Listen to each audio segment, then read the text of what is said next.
हम उम्मीद पाले हुए हैं कि 2024 के चुनाव में ये इस पार्टी को सत्ता से निकाला जाए। एक धर्मनिरपेक्ष देश से तब्दील करके एक थियोलॉजिकल देश हिंदुस्तान बनना चाहिए। इस मूल्यों पे जो पार्टियां विश्वास नहीं करती वो एक साथ आएंगे और भाजपा को सत्ता से हटाएंगे। आज़ाद हिंदुस्तान में सबसे ज़्यादा नफरत से बना हुआ गुनाह क्राइम बढ़ता जा रहा है। हरियाणा जल रहा है, मणिपुर जल रहा है। तुम्हारा काम है रूट को ऐसे डाइवर्ट करो ताकि दंगा हो।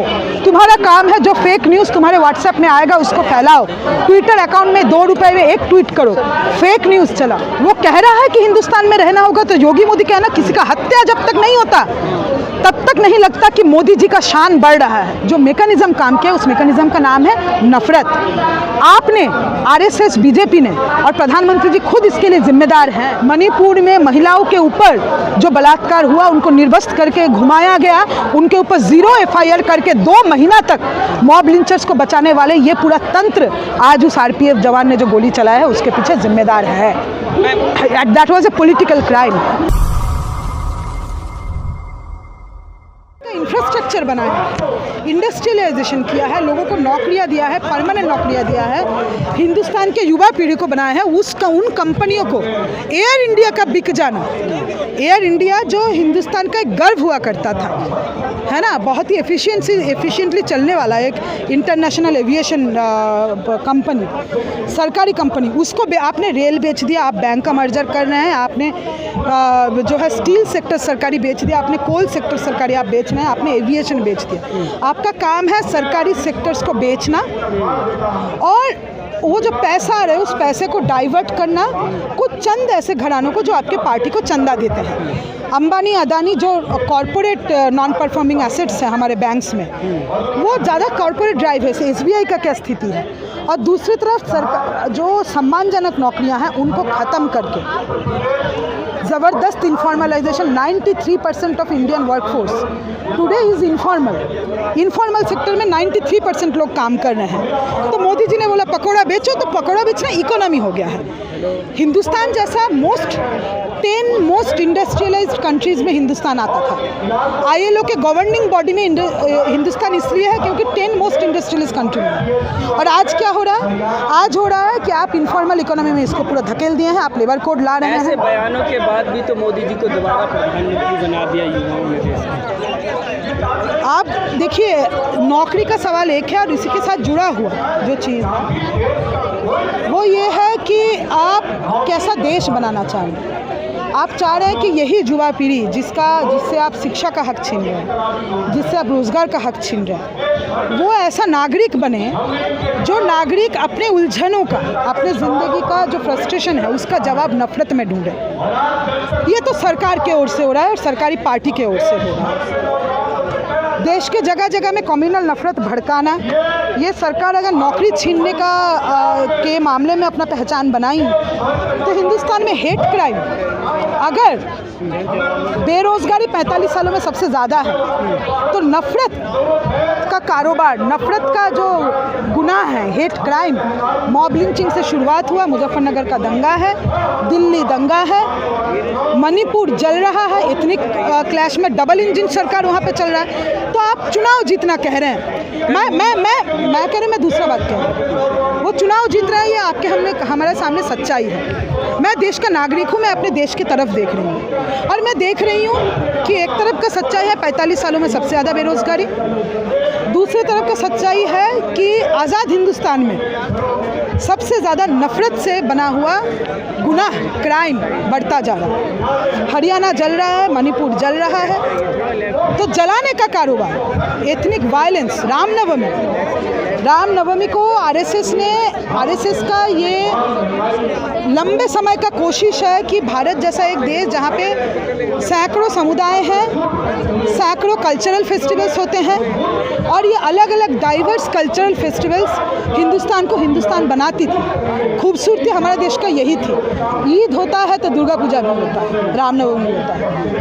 आरएसएस के लोग जब से सत्ता में आए हैं उसके बाद इसके ऊपर स्टडीज़ आए हैं, लोगों ने इसको स्टडी किया है कि कल्चरल फेस्टिवल्स को क्लैश के मौके में तब्दील करना, ये इस देश के इस वर्तमान सरकार के राज में हुआ है। तो ये मेरे देश में हो रहा है, ये सच्चाई है। वो चुनाव जीत रहे हैं और उनके चुनाव जीतने का ये नतीजा हो। 2024 में क्या लगता है युवा किस तरह से जवाब देगा? देखिए, हम बहुत उम्मीद में हैं और हम पाले हुए हैं। हम बहुत लंबे समय से चाहते थे कि हिंदुस्तान के आवाम के लिए ज़रूरी है कि जो पॉलिटिकल पार्टीज़ है जो इस समय सत्ता में नहीं हैं, जो हिंदुस्तान के सेक्युलर कॉन्स्टिट्यूशन को बदल के एक कम्युनल, एक थियोलॉजिकल स्टेट, एक धर्मनिरपेक्ष देश से तब्दील करके एक थियोलॉजिकल देश हिंदुस्तान बनना चाहिए। इस मूल्यों पे जो पार्टियां विश्वास नहीं करती वो एक साथ आएंगे और भाजपा को सत्ता से हटाएंगे। और उस दिशा में पहला कदम जो है वो बढ़ाया है पार्टियों ने। इंडिया नाम का जो अलायंस है वो बना है और हम उम्मीद पाले हुए हैं कि 2024 के चुनाव में ये इस पार्टी को सत्ता से निकाला जाएगा। मैम, मोदी जी बोल रहे हैं राजस्थान में कि मतलब जो बचे हुए काम अधूरे पूरे कर देंगे, 2024 मौका दे दो बस। क्या कहेंगे? मैंने जो कहना था मैं कह दिया है, अब मैं इससे ज़्यादा कुछ नहीं कहूँगी। डबल इंजन सरकार यहाँ इनका जहाँ पे चल रहा है वहाँ पे नौकरियाँ जा रही हैं और वो जगह जल रहा है। तो मोदी जी जो कह रहे हैं, आप लोग मोदी जी की बात को रिपीट मत कीजिए। आप आरवाई के प्रोग्राम में आए हैं, युवाओं के बारे में डब्बा गुल होने वाला है कांग्रेस की, तो वो कहे ना, मैं क्या बोलूँ इसमें। कहना उनका काम है, वो कह रहे हैं। लेकिन राजस्थान ऐसा एक राज्य है, आप राजस्थान के बारे में बात किए तो मैं दो चीज़ें बस कहना चाहूँगी। राजस्थान ने 2 कानून इस समय पारित किया है। एक है मिनिमम गारंटी एक्ट, एक है गिग वर्कर्स के अधिकार का एक्ट। मैम, हरियाणा में जो मेवात में हुआ है, मस्जिद जलाई गई, इमाम को हत्या कर दी गई, क्या लगता है ये चुनाव से लिंक है या फिर? आपको क्या लगता है बताइए, आप तो मीडिया में काम करते हैं। हर बार चुनाव से पहले मैंने अभी तक कहा, मैंने एक ही बात मैं बार बार रिपीट नहीं कर सकती। नफरत के कारोबार समझते हैं ना, दुकान लगाता है ना, लोग दुकान लगाता है, इन्वेस्टमेंट लेता है, पैसा आता है दुकान चलाने के लिए, कोई कारखाना चलाने के लिए कैपिटल आता है। फिर कारखाना में जो माल प्रोड्यूस होता है वो माल बिकता है। माल अगर ना बिके तो एडवर्टाइजमेंट किया जाता है, माल ठेला जाता है, टीवी में एडवर्टाइजमेंट आता है, होर्डिंग्स लगती हैं। तो नफरत का एक बिजनेस है और वो बिजनेस का ये पूरा जो तंत्र है, कैपिटल आना, प्रोडक्ट मैन्युफैक्चर होना, प्रोडक्ट लोगों तक ठेलना, ये पूरा बिजनेस जो चलाते हैं आप बीच में रुक जाइए। इस पूरे व्यवस्था का नाम है आरएसएस बीजेपी।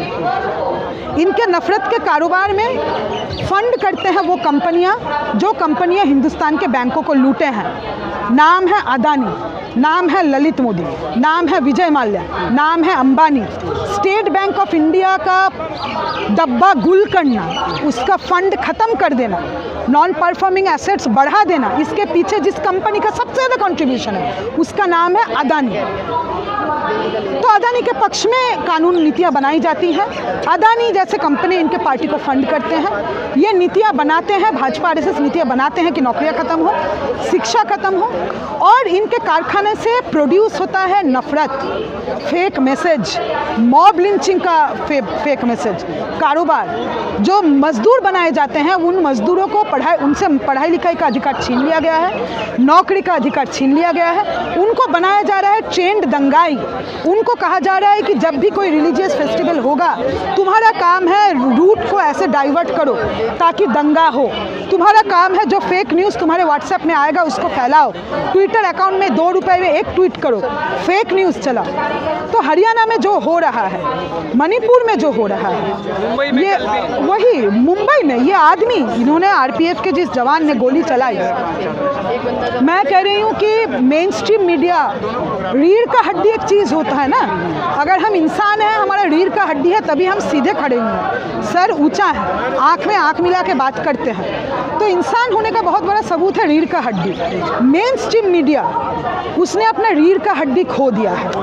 कहा जा रहा है कि आरपीएफ का जो जवान जिन्होंने गोली चलाया वो सरफिरा है, ज़रूर सरफिरा है। जो गोली चला अपने वर्दी से मिला हुआ जो बंदूक है वो चला रहा है, चुन चुन के मुसलमान को मार रहा है, वो सरफिरा है। ठीक है, जो दिल्ली के अंदर दिल्ली दंगा से पहले जामिया में जो बंदूक निकाल के छात्रों की तरफ किया था वो भी सरफिरा है। लेकिन ये सरफिरा व्यक्ति जो है, इनका संख्या इस व्यवस्था में बढ़ रहा है और इनको सरफिरा करने के पीछे जो मैकेनिज्म काम किया उस मैकेनिज्म का नाम है नफरत। आपने, आरएसएस, बीजेपी ने और प्रधानमंत्री जी खुद इसके लिए जिम्मेदार हैं। आपने नफरत का ऐसा कारोबार बनाया है कि आज एक आरपीएफ का जवान जिसका काम था टेररिस्ट अटैक से, बाकी हिंसा से यात्रियों को बचाना, वो बंदूक निकाल रहा है, चुन चुन के मुसलमानों को मार रहा है। वो कह रहा है कि हिंदुस्तान में रहना होगा, तो योगी मोदी कहना किसी का हत्या जब तक नहीं होता तब तक नहीं लगता कि मोदी जी का शान बढ़ रहा है। देश का नागरिक जब तक नहीं मरता तब तक नहीं लगता कि मोदी जोगी का शान बढ़े। वो सरफिरा है लेकिन आपके कारखाने का मजदूर है, आपके नफरत के कारोबार का मजदूर है वो। और ये प्रोडक्ट आरएसएस बीजेपी निकाल रहे हैं। That was a hate crime. और वो एक व्यक्ति का सिर्फ उस एक व्यक्ति के तरफ अगर हमारा ध्यान चला जाए, अगर हम समझे कि वही सरफिरा था, वही इस के लिए जिम्मेदार है, नहीं, ये फेक न्यूज़ चलाने वाले, ये नफरत का व्हाट्सएप मैसेज भेजने वाले, ट्विटर अकाउंट चलाने वाले, मॉब लिंचर्स को बचाने वाले, मणिपुर में महिलाओं के ऊपर जो बलात्कार हुआ उनको निर्वस्त्र करके घुमाया गया, उनके ऊपर 0 एफआईआर करके 2 महीना तक मॉब लिंचर्स को बचाने वाले, ये पूरा तंत्र आज उस आरपीएफ जवान ने जो गोली चलाया है उसके पीछे जिम्मेदार है। That was a political crime that was committed by this system led by RSS BJP.